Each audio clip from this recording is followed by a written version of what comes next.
Several points. With due respects, of course, I'll address each of the points, sir. But many of the issues raised are legitimately issues that has to be part of the debate itself. To object to the introduction is not, I think, absolutely necessary, because you've given time for the discussion, and issues such as, and I'm a bit disappointed, issues such as, sir, अधिकार के बारे में ही बात करते हुए, because speaker has asked me to say a few words on it, I'm saying everything is subject to the chair. Everything is subject to the direction given by the chair, and I am also subject to the direction given by the honorable speaker, sir. So with your permission, because you are given, I am going to have to answer this. No need to shout me down. No need to shout me down. It is on the call of the honorable speaker that I've gotten up to give some comments on this. Sir, speaker, sir, आपके अनुमति से आपके बुलाने में मैं खड़े होकर के मेरे पॉइंट ऑफ व्यू बोल रही हूँ. सो आज हालात इस हाउस में ऐसे नहीं होना चाहिए. मैं आपके प्रोटेक्शन चाह रही हूँ, मंत्री हो या मेंबर हो, आपके प्रोटेक्शन के अनुसार ही हम जाते हैं, आपके प्रोटेक्शन के कारण ही हम आगे बढ़ते हैं. क्योंकि आपने बुलाया, may I have to say a few things. Many of the points, sir, are very much a part of what the discussion could be on. And therefore, to object to the introduction, at the introduction stage itself, questions the legislative competence. And I don't think there is a question on the legislative competence of the government to bring this into this House. One. Second, sir, I take the example when I say there are points which honorable members have raised, which can be part of the discussion, such as honorable member N.K. Premchandran talking about commissions for LIC agents. Very much a part of what we are going to discuss. And in fact, let me even give one point already on that. Fixing commission for LIC agents is already a part of the regulator in the sense that he fixes the upper cap, and below which is what the agents are given to collect, not to go beyond it. Isn't it already with the IRDAI? So please, everything is subject to discussion. Everything under your guidance will go either into the record or not. Everything will, under your direction, be acceptable or not. And therefore, that is one point, sir. Second is, Honorable Member Selva Ganapathy, talking about welfare measure, insurance. Sir, it was, and let me say this, and I'm sure this is also going to have a lot of voice of protest. Common citizens' insurance, if anyone thought of it at a mass scale, it was Prime Minister Modi.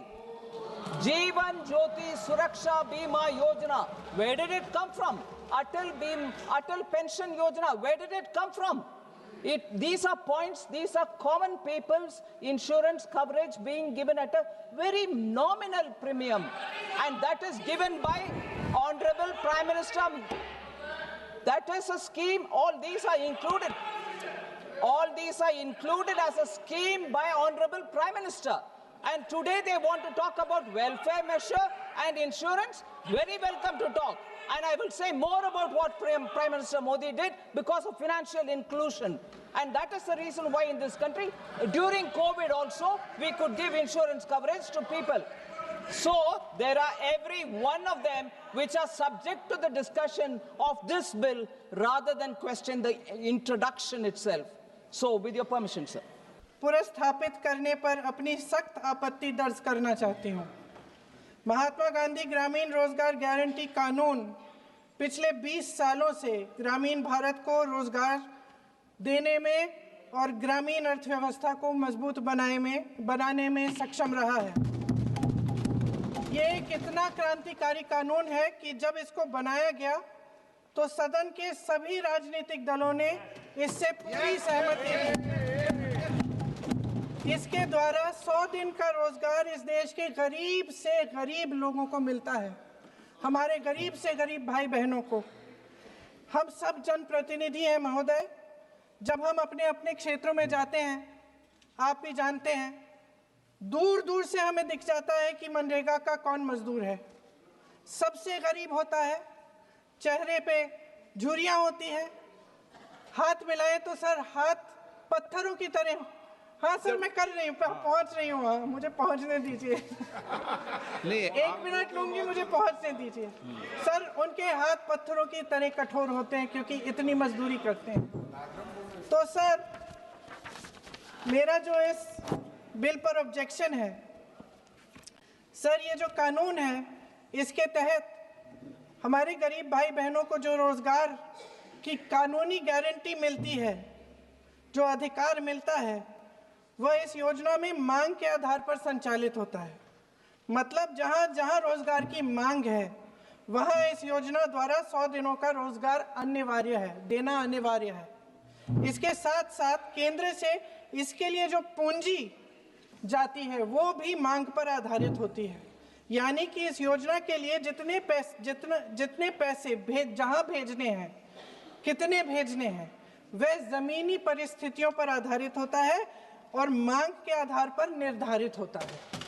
Sir, इस विधेयक की अनुसूची 1 में उपनियम 4(1) और 4(2) द्वारा केंद्र को इजाजत दी गई है कि वह पहले से ही निर्धारित कर लें कि कितनी पूंजी कहां भेजी जाएगी। इससे संविधान के 73वें संविधान संशोधन को नजरअंदाज किया जा रहा है। सर महोदय, इसके जरिए ग्राम सभाओं को इस योजना की मांग की जमीनी परिस्थितियों के आधार पर तय करने का पूरा अधिकार दिया जाता था। आज वो अधिकार कमजोर किया जा रहा है। सर, आखिर बात है, 1 मिनट, जब आप इस पे पूरी डिटेल चर्चा हो तो आप डिटेल बोलना। इस पे आपकी पार्टी शुरुआत है सर, अभी ये शुरुआत है। सर, जो हमारे संविधान की जो मूल भावना है कि हर एक व्यक्ति के हाथों में शक्ति होनी चाहिए, वही मूल भावना पंचायती राज में है और उस मूल भावना के विरोध है ये जो अधिनियम, जो ये विधेयक आ रहा है। सर, इस विधेयक के जो प्रबंधन है, जिससे रोजगार का जो अधिकार है, कानूनी अधिकार है, वो कमजोर हो रहा है, वो हमारे संविधान के विपरीत है। सर, ये हमारे इसी सदन ने ये कानून बनाया और इसी सदन ने ये अधिकार जनता को दिया है। ओके। सर, एक और है सर, महात्मा गांधी मनरेगा में 90% अनुदान केंद्र से आता था। इस विधेयक द्वारा ज्यादातर प्रदेशों में अब 60% आएगा, इसको घटाया गया है। ओके। सर, इससे प्रदेशों की अर्थव्यवस्था पर बहुत भार होगी और खास तौर से ये वे प्रदेश जिनकी अर्थव्यवस्था पहले से ही केंद्र की ओर से जीएसटी के बकाये के इंतजार में है। ओके, माननीय सदस्य। हो गया। सर, इस विधेयक द्वारा केंद्र का नियंत्रण बढ़ाया जा रहा है और जिम्मेदारी घटाई जा रही है। सर, जो 100 दिन का अधिकार आपने 125 करने की बात की है, लेकिन इसमें वेतन की बढ़ोतरी, आपकी जो मजदूरी की बढ़ोतरी है, इसकी कोई बात नहीं है। माननीय सदस्यों।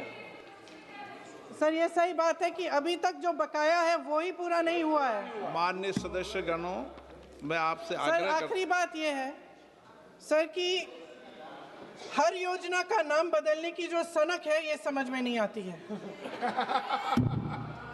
सर, जब ये किया जाता है, तो सरकार, केंद्र को पैसे खर्चने पड़ते हैं। माननीय सदस्यों, मैं आपसे आग्रह करता हूं, ये सर,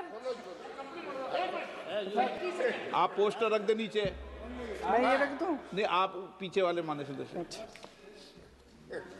आप 72 में नियम में विरोध कर दें आप। ठीक। सर, आखिरी पॉइंट है कि बिना चर्चा के, बिना इस सदन की सलाह लिए इस तरह से जल्दी में विधेयक को पास नहीं होना चाहिए। सर, ये विधेयक वापस लिया जाना चाहिए। इसके बदले में सरकार को एक नया विधेयक पेश करना चाहिए। खत्म करूं? महात्मा गांधी जी मेरे परिवार के नहीं थे, लेकिन मेरे परिवार जैसे ही हैं और इस पूरे देश की यही भावना है। सर, इस पूरे देश की यही भावना है। माननीय